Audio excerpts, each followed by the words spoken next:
भीमू, कहाँ था बंते? वन में लकड़ियां काटने गया था कि कहाँ गया था? हमारी पत्नी और बच्चे तुम्हें कब से ढूंढ रहे हैं।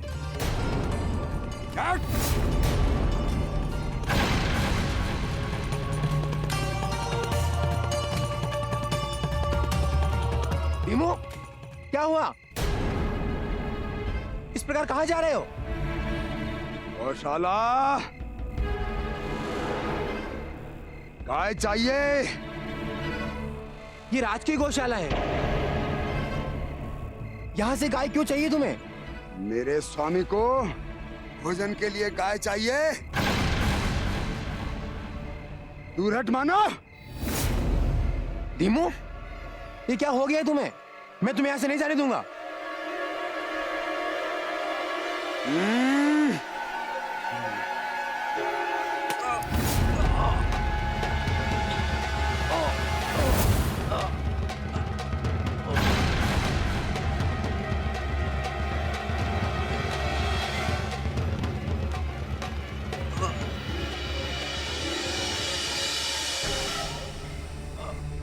भ्राते, भ्राते,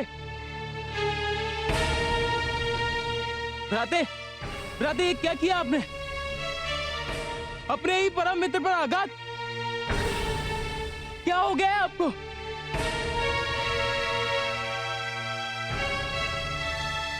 भाग जा, भाग, नहीं तो तेरी भी यही दशा होगी।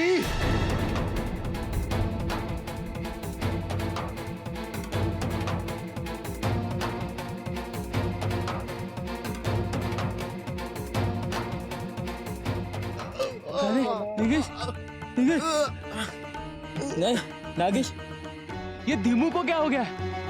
मुझे इस रहस्य का पता लगाना ही पड़ेगा। नारायण नारायण।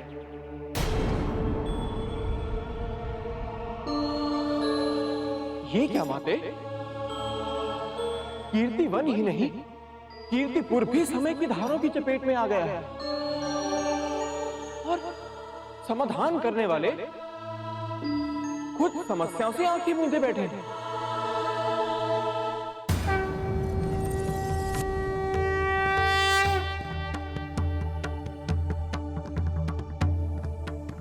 आप इतने व्याकुल क्यों हैं देवर्षि?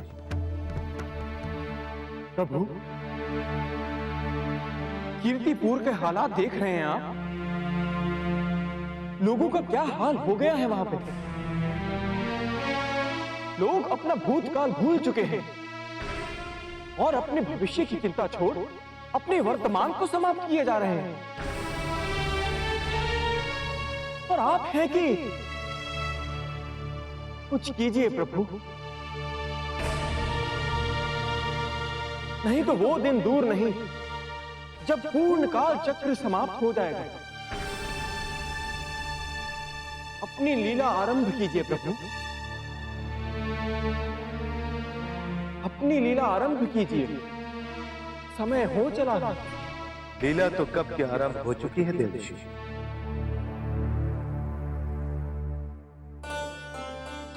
अब तो लीला का दूसरा चरण प्रारंभ होने वाला है। द्वितीय चरण? हाँ देवर्षि, दूसरा चरण।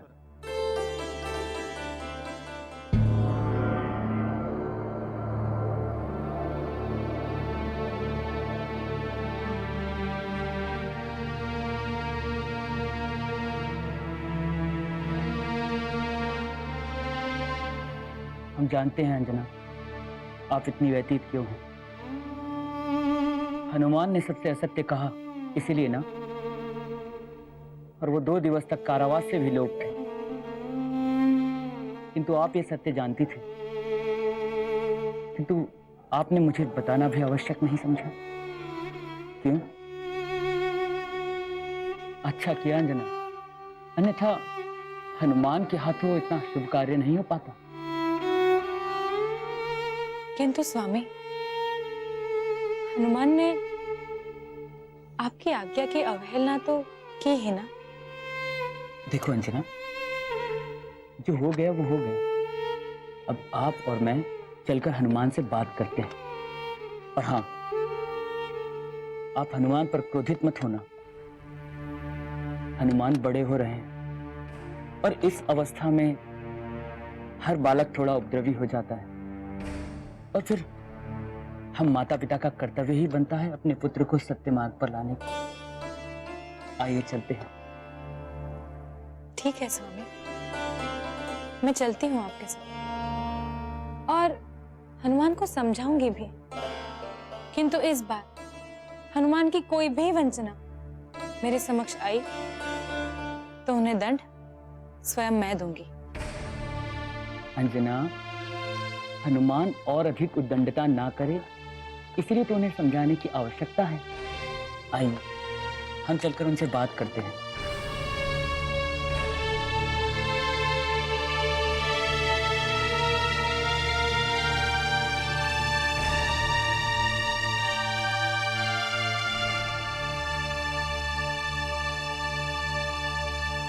ये देखो कितना बड़ा घाव है, ठीक प्रकार से चल भी नहीं पा रहा हूँ।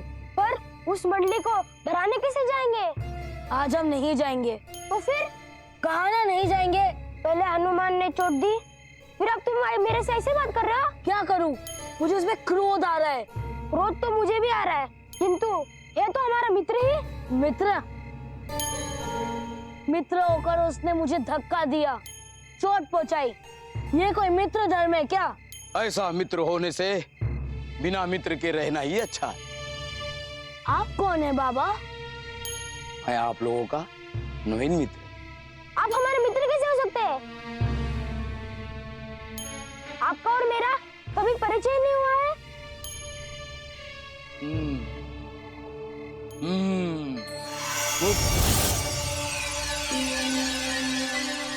लो, मुख मीठा करने से मित्रता का आरंभ करो।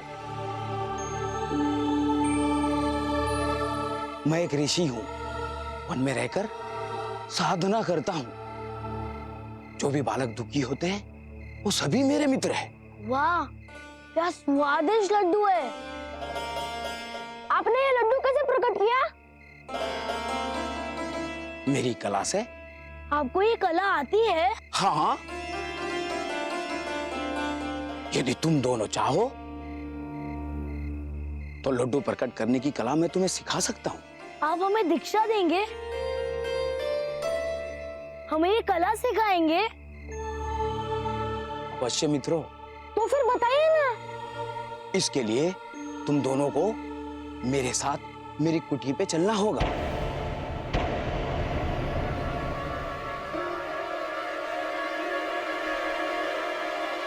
चिंतित न हो बालक। लड्डू प्रकट करने की कला सिखाने के पश्चात मैं स्वयं ही तुम दोनों को तुम्हारे घरों तक छोड़कर आऊंगा। तुमको मैंने कहा है ना, जो भी बालक दुखी होते हैं वो सभी बालक मेरे मित्र हैं।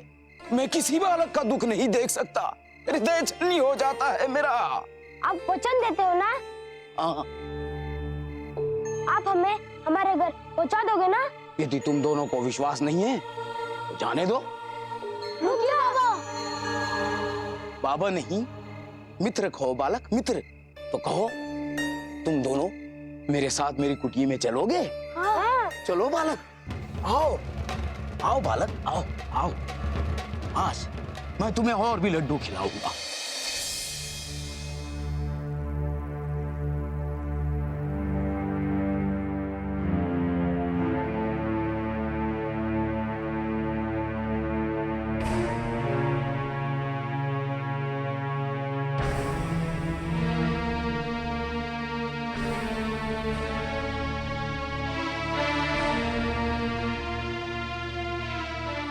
दासी माँ,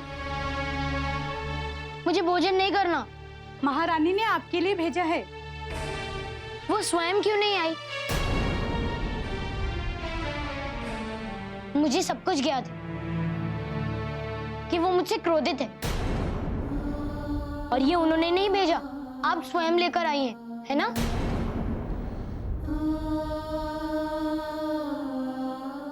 सत्य है। किंतु आप भोजन कर लीजिए, फिर हम दोनों महारानी से बात करने चलेंगे। मैं स्वयं आपकी ओर से महारानी से क्षमा मांग लूंगी। नहीं, मेरे लिए कुछ करने की कोई आवश्यकता नहीं। जब तक माता स्वयं आकर मुझे भोजन नहीं करवाती, मैं भोजन नहीं करूंगा। आप चले जाइए यहाँ से। अपने दासी माँ से भी क्रोधित रहोगे? मैंने कहा ना, मुझे भोजन नहीं करना। आप जाइए यहाँ से, जाइए। हनुमान,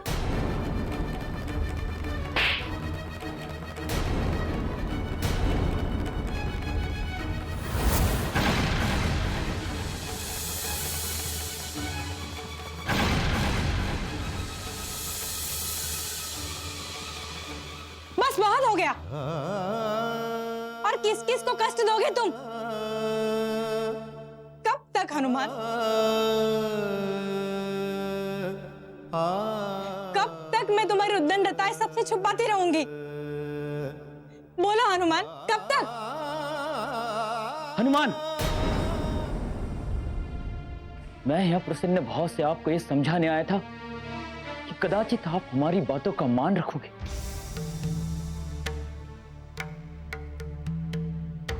किंतु हनुमान, आज आपने उद्दंडता की सारी सीमाएं लांघ दी है। किसी पर भी हाथ छोड़ देते हो। नहीं, वो भूलवश। बस तुम चुप रहो। और तुम कभी सुधर नहीं सकते क्या? मैं ही मूर्ख थी जो तुम्हारी हर बात को सबसे छुपाती रही, जो तुम्हें प्रेम से समझाती रही। तुम्हें तो कदाचित प्रेम से कोई बात समझ ही नहीं आती। माते, मैं तो... चुप करो हनुमान। अब कहो अंजना, क्या दंड दिया जाए इसे? आप बड़ी विश्वास के साथ कह रही थी ना कि अब हनुमान ने कोई भी उद्दंडता की तो आप स्वयं उसे दंड देंगी। हाँ,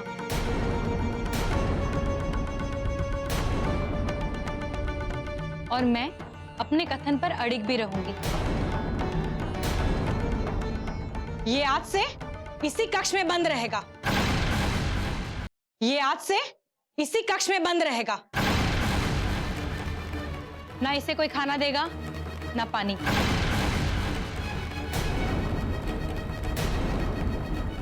सात दिवस तक ना तो इससे कोई मिलेगा और ना ही इससे कोई बात करेगा। अंजना! नहीं स्वामी, इसके दुष्कर्मों का यही परिणाम है। माँ, मत बोल मुझे माँ।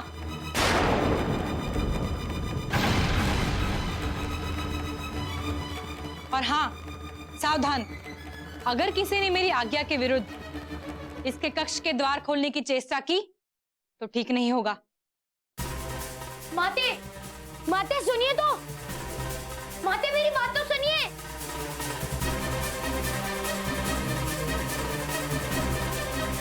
माते,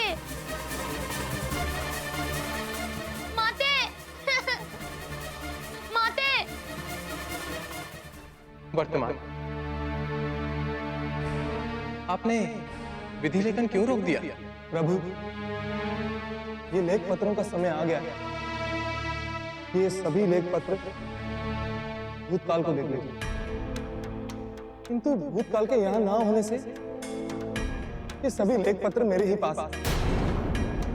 यदि इसी प्रकार में लेखन करता रहा तो लोगों के जीवन में दिवस आएंगे और जाएंगे तो सही, किंतु उनका हर दिवस एक ही दिवस के रूप में स्मरण होगा और सभी लोग भूत और वर्तमान में भ्रमित रहेंगे। इसीलिए प्रभु, मैं आगे नहीं लिखना चाहता। वर्तमान, शिव जी ने कहा है कि वो भूत और भविष्य को अवश्य ही उनके मूल रूप में ले आए।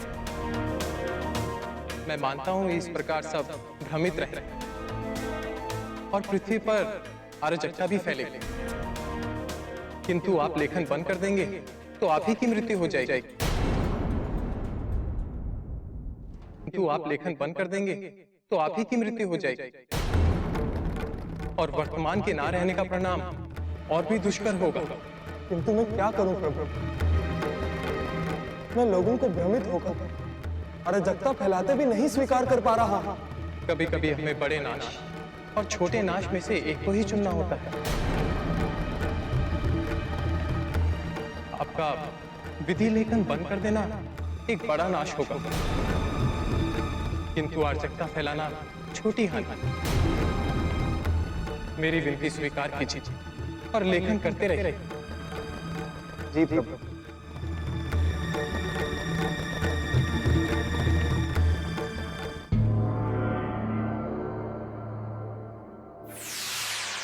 हनुमान, तुम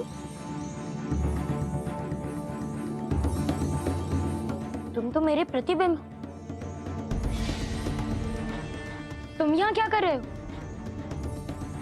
तुम्हारी सहायता करने हेतु आए। मेरी सहायता? कैसे? तुम्हें एक सत्य बताकर। कैसा सत्य? यही कि इस राज्य, इस महल में, इस स्थान पर कोई तुम्हें प्रेम नहीं करता। हम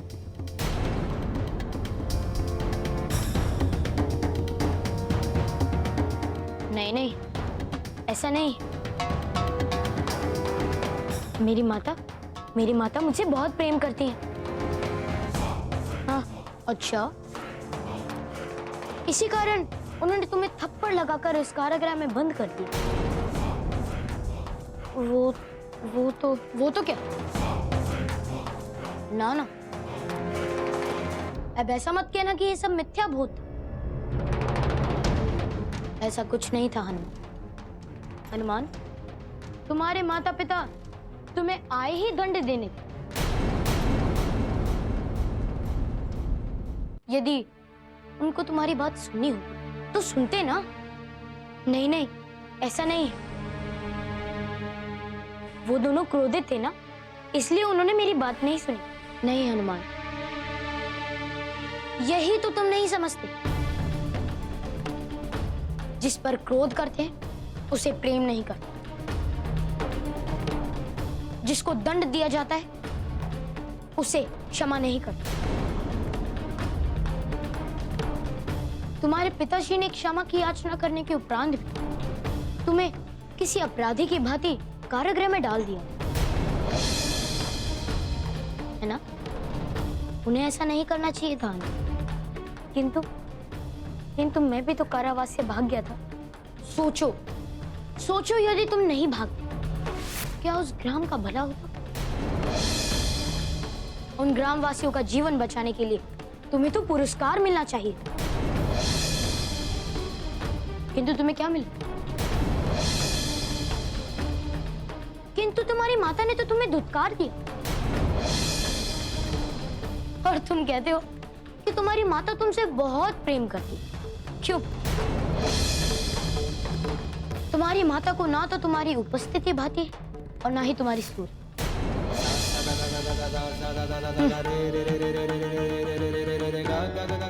स्मरण है हनुमान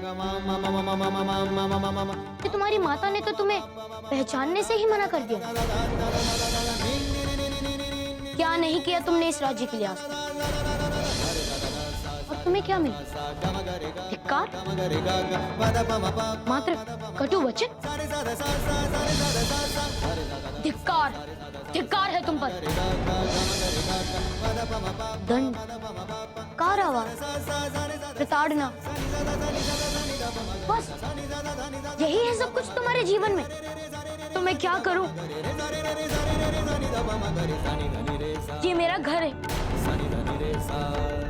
यही मेरे जन है और यही मेरे मित्र हैं। कहाँ जाऊं मैं? नहीं, ये तुम्हारा घर नहीं।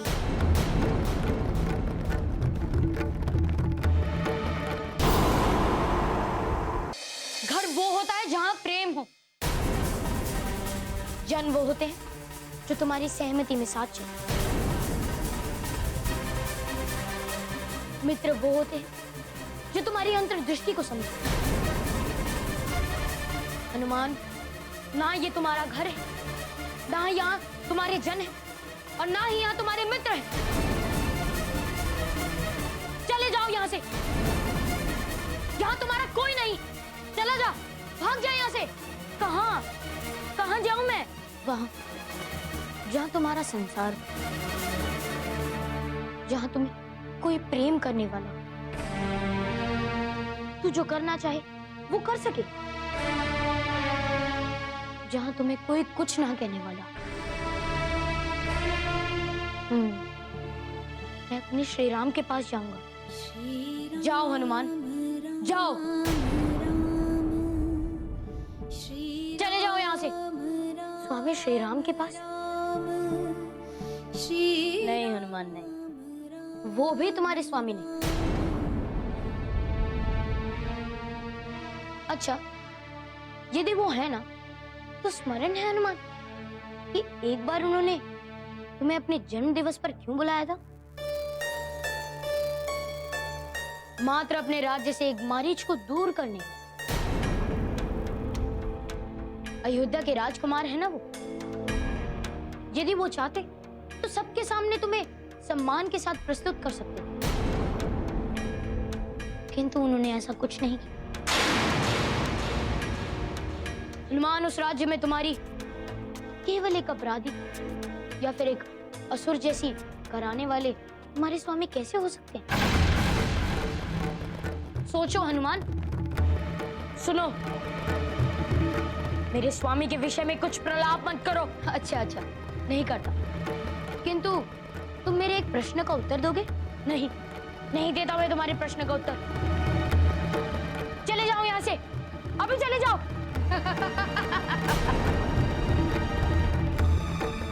तुम अभी तक मोह में भटक रहे हो हनुमान। तुम्हें अभी तक ये समझ नहीं आया, तो आप दोनों यहीं रुकिए, मैं स्वयं जाकर देखकर आती हूँ कि हनुमान अपने कक्ष में है या नहीं।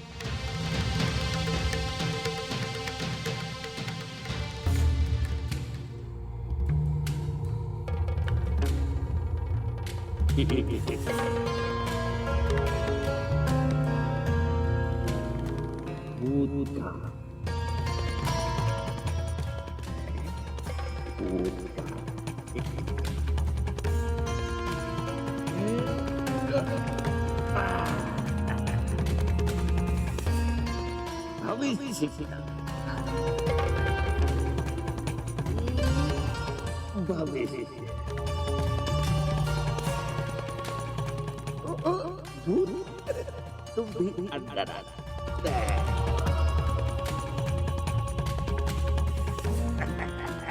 हेमू। जी स्वामी।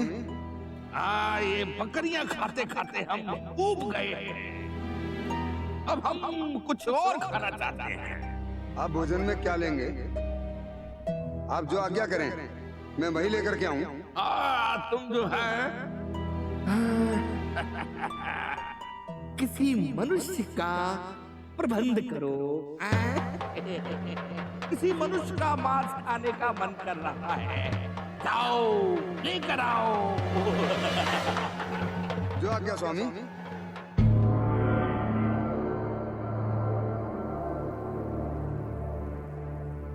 माते, मुझे पता था आप अवश्य आएंगी। हनुमान, राघव और पूरन कहाँ है?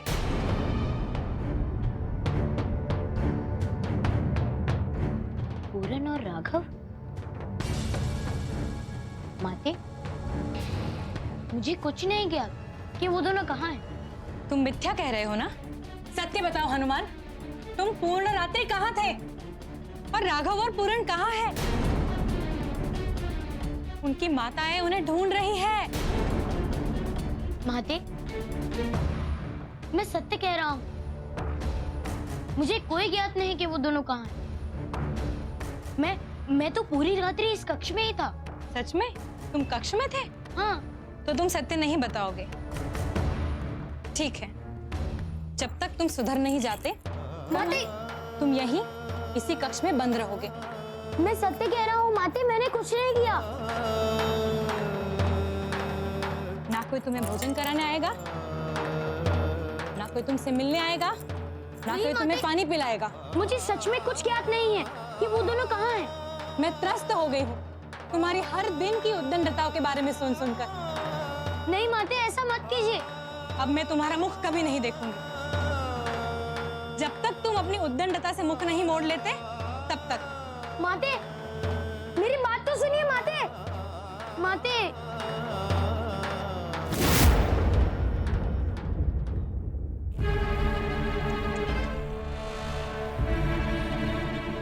हनुमान की प्रिय माँ उसके सत्य को सत्य नहीं मान रही। अब हनुमान क्या करेगा? हाँ? तुम यहाँ क्या कर रहे हो? चले जाओ यहाँ से।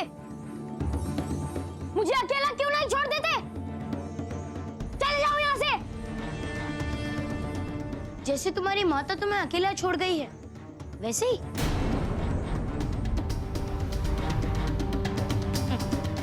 मैंने पहले ही कहा था हनुमान, इस राज्य में तुमसे कोई प्रेम नहीं।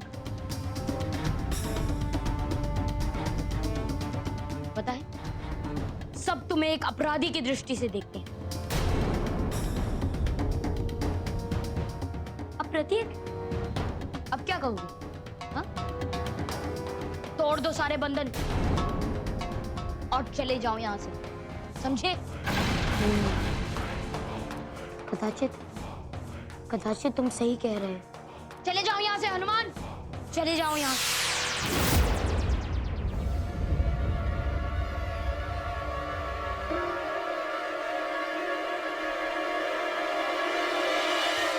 जय श्री राम।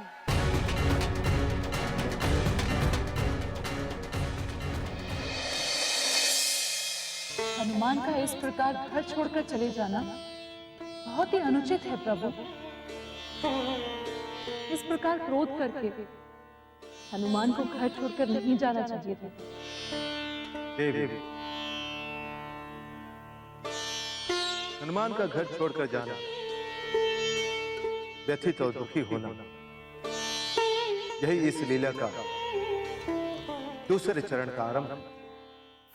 नारायण नारायण। प्रभु, ये मेरे कानों ने सही सुना क्या? हाँ देवी, हनुमान का घर छोड़कर जाना है इस लीला को आगे बढ़ता है। इसलिए आप दोनों हनुमान के घर छोड़कर जाने से व्याकुल ना हो। किंतु प्रभु, किंतु और परंतु छोड़िए देवी। मैंने आपको यहाँ एक विशेष प्रयोजन हेतु बुलाया है। आज्ञा करे प्रभु। देव ऋषि, आपको हनुमान को जागा उन्हें उनके घर छोड़ने का उद्देश्य बताना है। प्रभु, मुझे? हाँ देव ऋषि, आपके सिवा दूसरा कोई यह कार्य नहीं कर सकता। किंतु प्रभु, मुझे वहां जाकर हनुमान को कहना क्या होगा?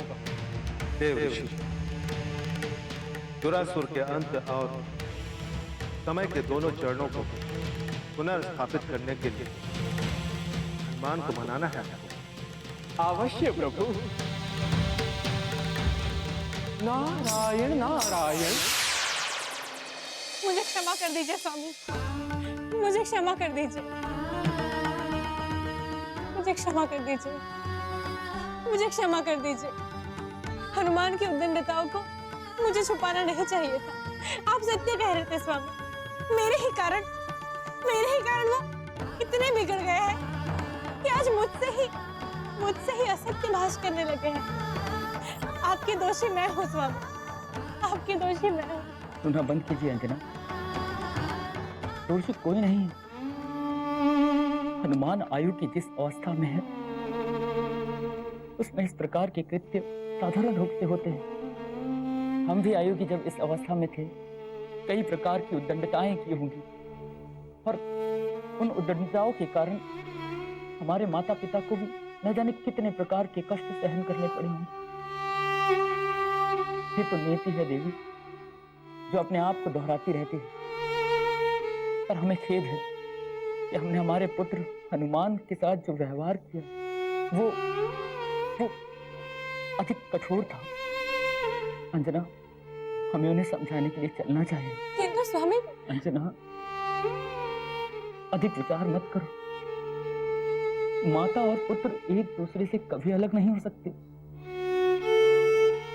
अब क्यों अपने आप को दंडित कर रही हैं? चलो हम चलकर हनुमान को समझाते हैं, कोई ना कोई हल तो अवश्य निकल आएगा। चलो।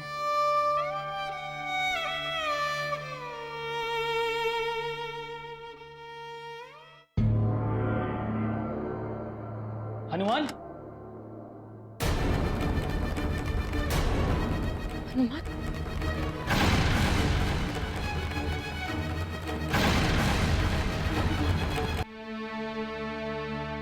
मुझे इसी बात का डर था। किंतु स्वामी, मैंने तो उन्हें यहीं बांधा था। आप कृपया हनुमान को ढूंढवाइए। हाँ महारानी, पर हनुमान कहीं भी हो सकते हैं। चलो देखते हैं।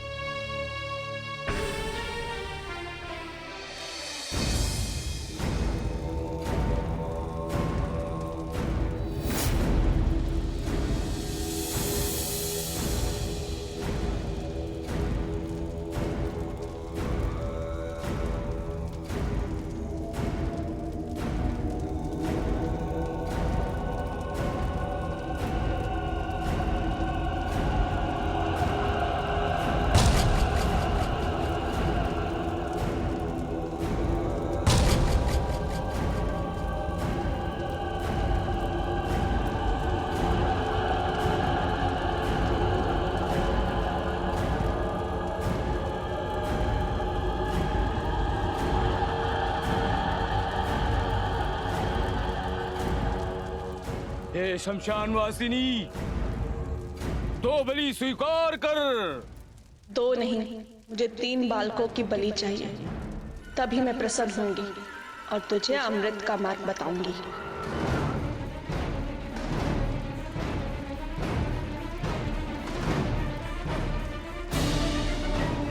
जो आज्ञा शमशान वासिनी, मेरा यज्ञ पूर्ण हो गया है।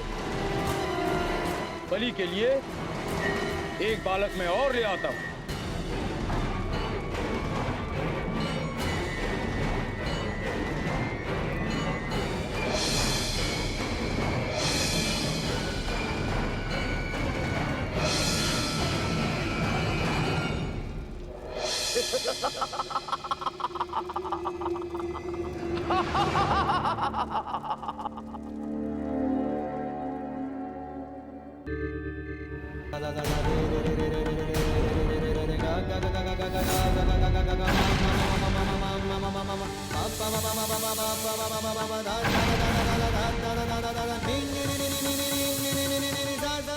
ये आपसे इसी कक्ष में बंद रहेगा।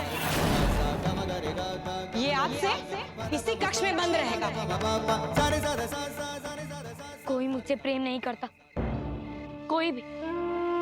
माता ने तो मुझे प्रेम करना छोड़ ही दिया, और पिताश्री कोई प्रेम नहीं करता मुझसे।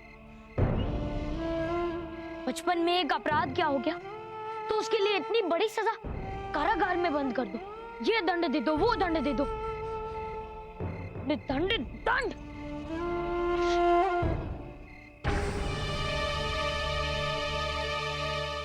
और देवता, जब उन्हें हनुमान की सहायता की आवश्यकता होती है तो हनुमान के पास दौड़े चले जाते हैं।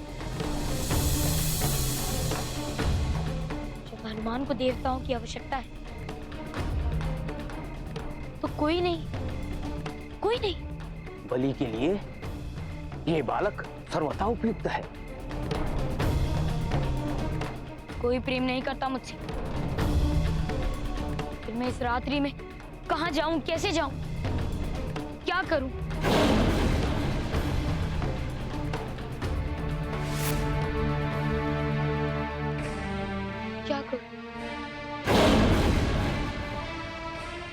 हनुमान की आवश्यकता किसी को भी नहीं।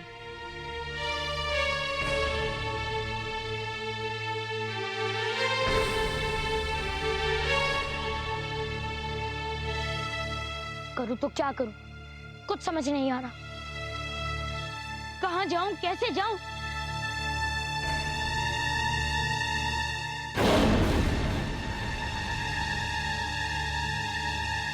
बहुत क्रोधित हो बालक।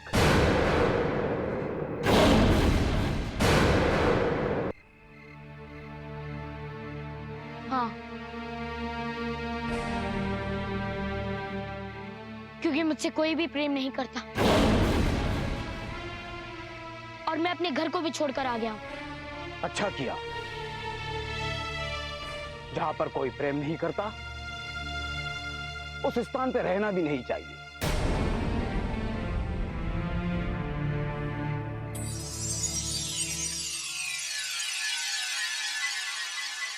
ये लो, कदाचित तुम्हें भूख लगी होगी।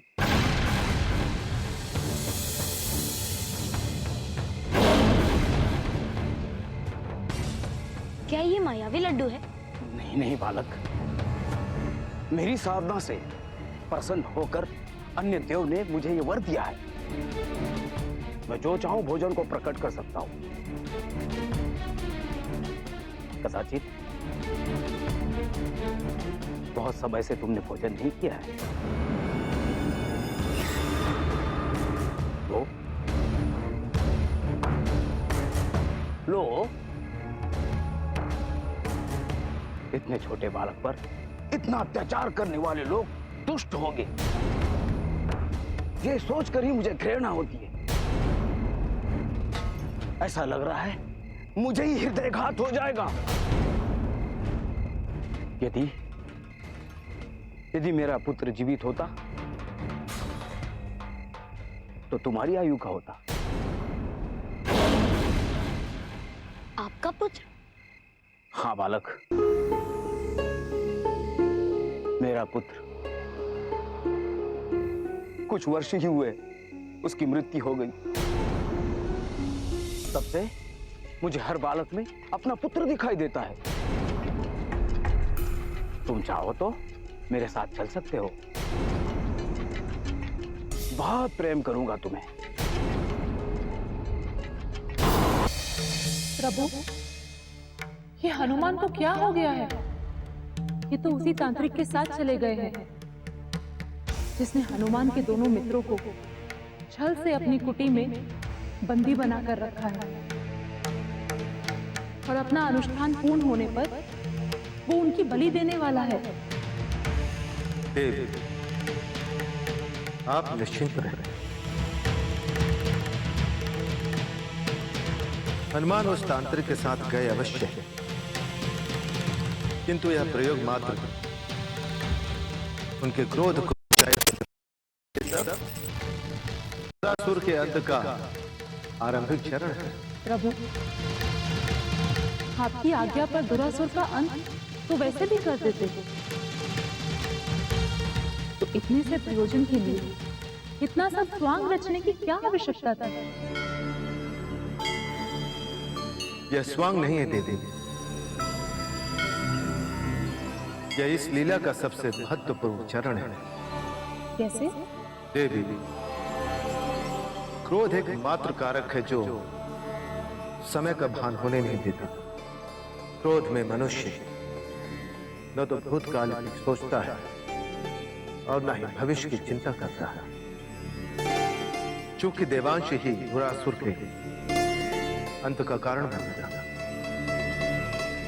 और पृथ्वी पर देवांश के रूप में हनुमान ही है। अस्तु हनुमान को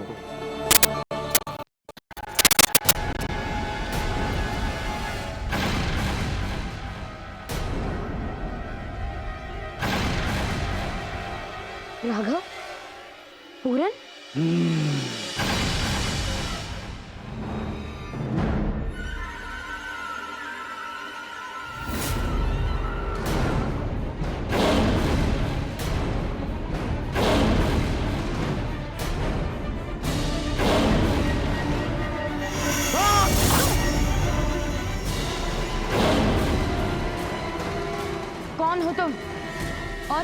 और मेरे मित्र को इस प्रकार बंदी क्यों बना रखा है?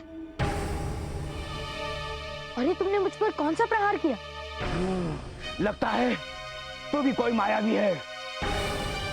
अब मैं तुझ पे इससे भी बड़ा शक्ति प्रहार करूंगा।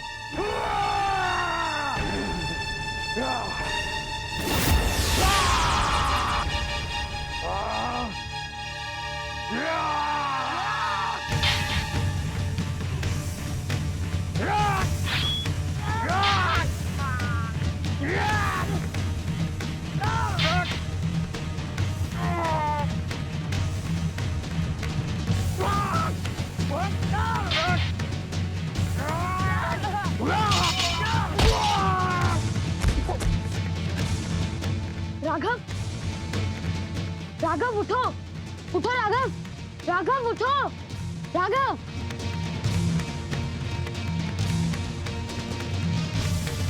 पूरन, उठो पूरन, निद्रा से जागो पूरन, उठो पूरन, पूरन।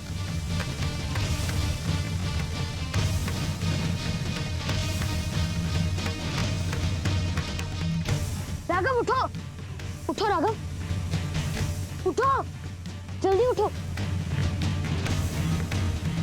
पूरन, निद्रा से जागो पूरन। हनुमान, हनुमान, हनुमान, हमें पता था तुम हमें बचाने के लिए अवश्य आओगे। वो तांत्रिक हमें भला फुसलाकर यहाँ ले आया और हमारी बलि देने वाला था। चलो चलो हनुमान, यहाँ से शीघ्र चलते हैं, जिससे पहले वो तांत्रिक लौट आए। मित्रों, मेरे गदा के प्रहार से वो तांत्रिक देखो, वहां मूर्छित होकर पड़ा। चलो हनुमान, घर चलो, हमारी माताएं हमारे वियोग में चिंतित होगी। तुम दोनों जाओ, मैं नहीं आऊंगा। चलो हनुमान, घर चलते हैं, तुम्हारी माता चिंतित होगी। मेरे लिए कोई व्यतीत नहीं, मैं सबसे व्यतीत हूँ। तुम दोनों के अलोप होने का दोष मुझ पर लग गया है। हनुमान, हम सबको ये कह देंगे कि तुम हमें लेके कहीं नहीं गए थे। जाओ, अभी जाओ, मुझसे तर्क मत करो। जाओ, जल्दी जाओ, जाओ।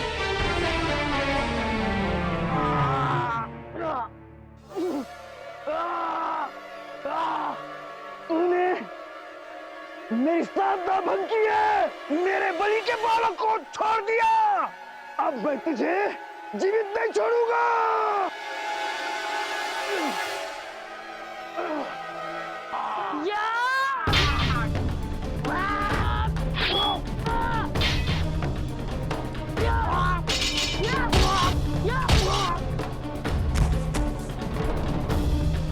अब मैं तेरी बलि से ही अपने अमृत का आरंभ करूंगा। मैं फिर से चेतावनी देता हूँ तांत्रिक, मुझे क्रोध मत दिला।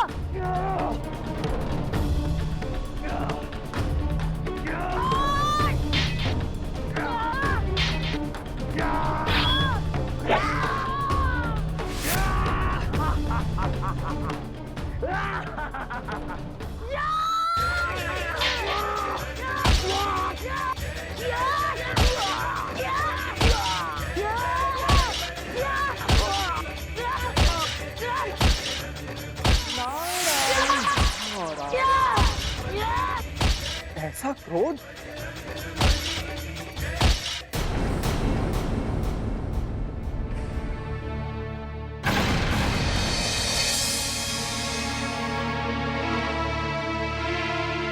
हनुमान, कहीं देवशी, अब क्या दुखड़ा लेकर आ रहे हैं आप? दुखड़ा नहीं हनुमान, मैं तो आपके पास विनती लेकर आया हूं, प्रभु महादेव की। आप जा सकते हैं। हनुमान, तो क्या आप अपने क्रोध में अपना कर्तव्य भी भूल जाएंगे? देवशी, मैं अपने कर्तव्य से मात्र जुड़ा हूं। मैं अब किसी की भी विनती नहीं सुनूंगा। और ना ही किसी की सहायता करने के लिए बाध्य हूँ। ना हनुमान ना, आप सर्वथा अनुचित वाक्य का प्रयोग कर रहे हैं। आपका जन्म तो केवल जीव मात्र के कल्याण के लिए ही हुआ है। आप इस प्रकार निष्ठुर नहीं हो सकते हनुमान। मैंने कहा ना देवर्षि, मुझे किसी से कोई प्रयोजन नहीं।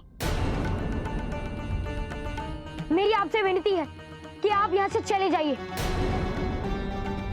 और महादेव को मेरी ओर से क्षमा मांगिएगा, किंतु मैं किसी का भी कार्य नहीं करने वाला। ऐसा ना कहो हनुमान, अभी तो आपको भूत और भविष्य की भी रक्षा करनी है। एक बात बताइए देवर्षि, जब मुझसे कार्य होते हैं तब आपके सभी देव मुझे याद करते हैं, और जब मुझ पर संकट आता है तब कहाँ होते हैं आपके सभी देवता? बताइए। मेरे दुख में कोई मेरे साथ नहीं होता, तो मैं दूसरे के दुख में उसका साथ क्यों दूं? मैं क्षमा चाहता हूं देवर्षि, आप यहां से जाएं और किसी और से ही भूत और भविष्य की रक्षा करा लीजिए। जाइए। ऐसी बात नहीं है हनुमान, आपकी सोच अनुचित है। प्रभु ने तो आपके रुद्र रूप को जागृत करने के लिए ही ये लीला रची है। यदि अपनी माता और अपने पिता की दृष्टि में मुझे एक तुच्छ बालक दिखाना प्रभु की लीला है, तो देवर्षि जाए और सभी देवताओं को बता दीजिए कि हनुमान अब किसी की भी सहायता नहीं करेगा, किसी की भी सहायता नहीं करेगा। हनुमान, आप एक बार शांत मन से सोचिए। आपको इस लीला का माध्यम बनाया गया है। आपको दुरासुर का अंत करके भूत और भविष्य को मुक्त कराना है हनुमान। देवर्षि, मैं आपसे अंतिम बार कह रहा हूं, आप कृपया यहाँ से चले जाएं। हनुमान, आप मेरी बात को समझने की चेष्टा तो कीजिए। देवर्षि, इस तांत्रिक को देख रहे हैं आप?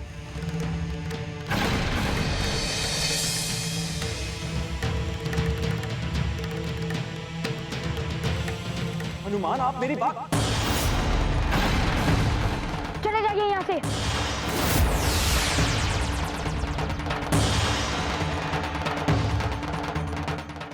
तुझे मना किया था तांत्रिक, मुझे क्रोध मत दिला, मत दिला मुझे क्रोध। तेरा अंत तो निश्चित था।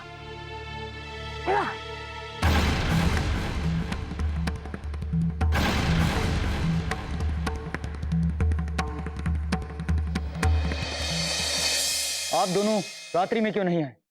हम दोनों आने ही वाले थे, किंतु माता ने रात्रि को महल में आने से मना कर दिया। क्यों? कहा कि रात्रि में महल नहीं जाते।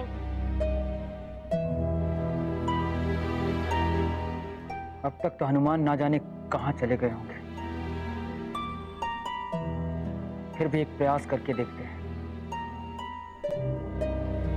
मैं स्वयं हनुमान को खोजने जाऊंगा।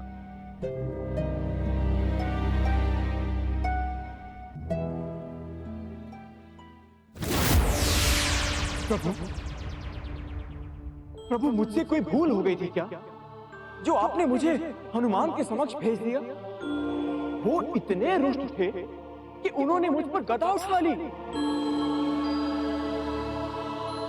यदि आप मुझे किसी बात पर दंड देना चाहते थे तो स्वयं ही दे देते ना प्रभु।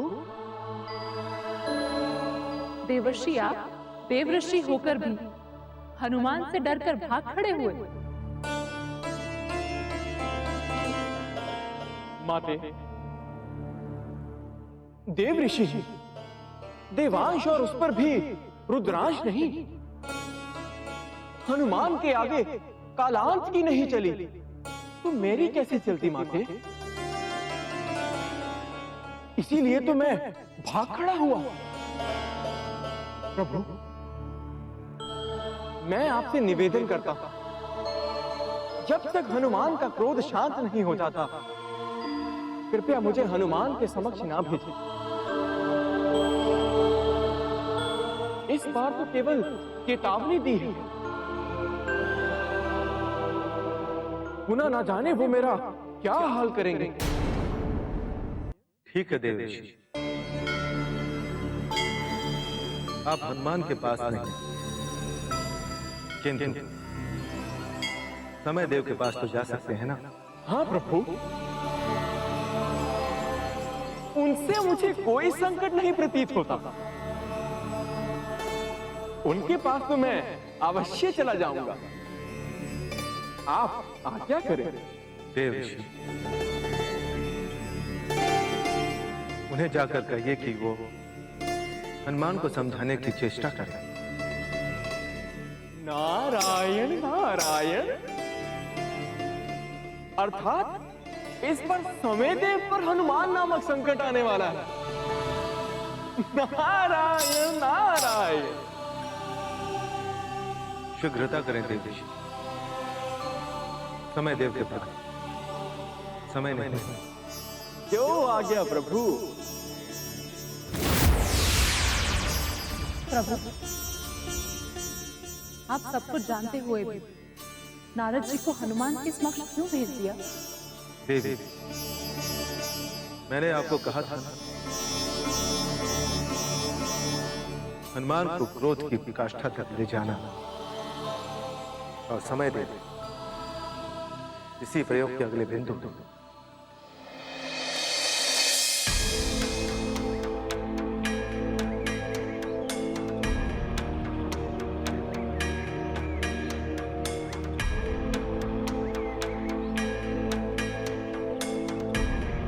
चलो।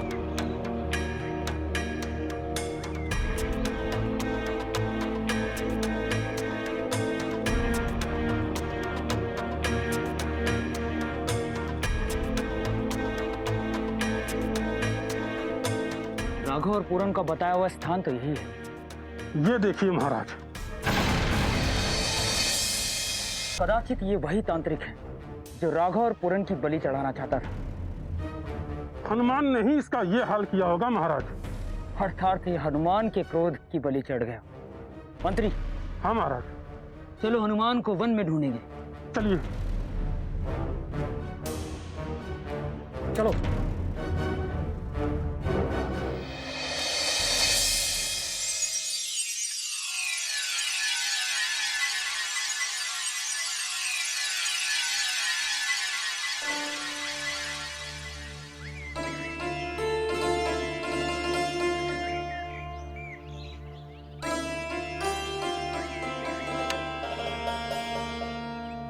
भाई, इस पेड़ पर तो चमत्कारी फल लगने वाले थे। कहाँ है फल? हाँ, स्मरण आया। क्या स्मरण आया? जब सफेद वस्त्र वाला भूत आएगा उसे मारेंगे तब फल लगेंगे। अरे नहीं, जब काले वस्त्र वाला फल आएगा तब पेड़ पर भूत आएंगे और तब मैं उस धवल वस्त्र वाले पेड़ को मारूंगा। तब भूत फल बनकर उस धवल वस्त्र वाले पेड़ को खा सकते हैं। नहीं, तुझे कुछ भी स्मरण नहीं है। रात्रि के भूतों के काले वाले वस्त्रों के फल तब दिखाई देंगे जब द्वितीय प्रहर में धवल वृक्ष को डंडे से मारकर भगा दिया जाएगा। नहीं, अब मुझे अच्छी तरह से स्मरण हुआ। जब मैं तुझे इस डंडे से मारूंगा तब काले वस्त्र के धवल भूतों के द्वितीय प्रहर में काले फल बनेंगे।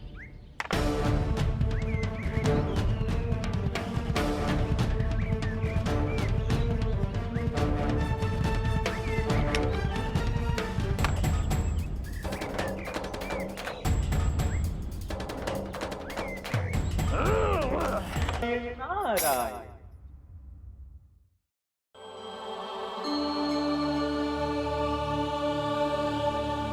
समय दे। भगवान शिव ने कालों की रक्षा के लिए पवन पुत्र हनुमान को चुना है। ये तो अच्छी बात है। हनुमान तो ब्रह्मांड के सारे संकट हरने वाले हैं। किंतु आप हमें ये क्यों बता रहे हैं? नारायण नारायण। समय देव, प्रभु ने कहा है कि आप जाकर हनुमान को स्थिति से अवगत करें। मैं अभी हनुमान के पास जाके विनती करता हूं। नारायण नारायण।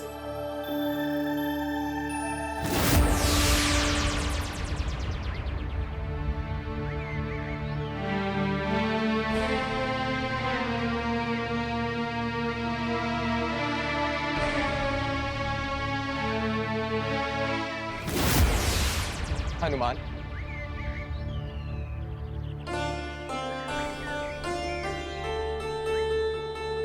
प्रणाम समधी। यदि आप किसी प्रयोजन से सहायता के विषय में विचार करके आए तो कृपया वापस लौट जाइए। किंतु नारद जी ने शिव जी की आज्ञा से मुझे आपके समक्ष। मैं कुछ नहीं सुनना चाहता समधी। आप कृपया वापस लौट जाइए। इतने निष्ठुर ना हो हनुमान। यदि भूत और भविष्य को नहीं बचाया गया तो वर्तमान की मृत्यु हो जाएगी।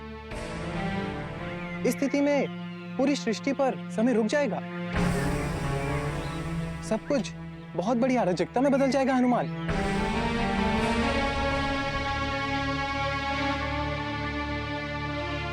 तो बदल जाए, मुझे क्या? हनुमान, अभी आप क्रोध में सोच नहीं पा रहे हैं। अगर आप विचार करेंगे तो आपको पता चलेगा कि बहुत विचार करने के बाद ही मैं इस निर्णय पर पहुंचा हूं समधी कि मैं अब अपने सिवा किसी की भी सहायता नहीं करूंगा। मुझे क्षमा कीजिएगा हनुमान, परंतु मुझे ये बहुत दुख के साथ कहना पड़ रहा है कि भगवान शिव ने दुरासुर को मारने के लिए जिस व्यक्ति को चुना था वो तो अपना ही विचरण कर रहा है। हाँ, मुझे अब किसी की भी चिंता नहीं। ना मुझे किसी का साथ चाहिए और ना ही मुझे किसी का साथ देना है। जाकर बोल दीजिए अपने भगवान शिव को कि अपने कालों की रक्षा के लिए किसी और को ही बुला ले। हनुमान, चले जाइए यहाँ से समयदेव, कृपया यहाँ से चले जाइए।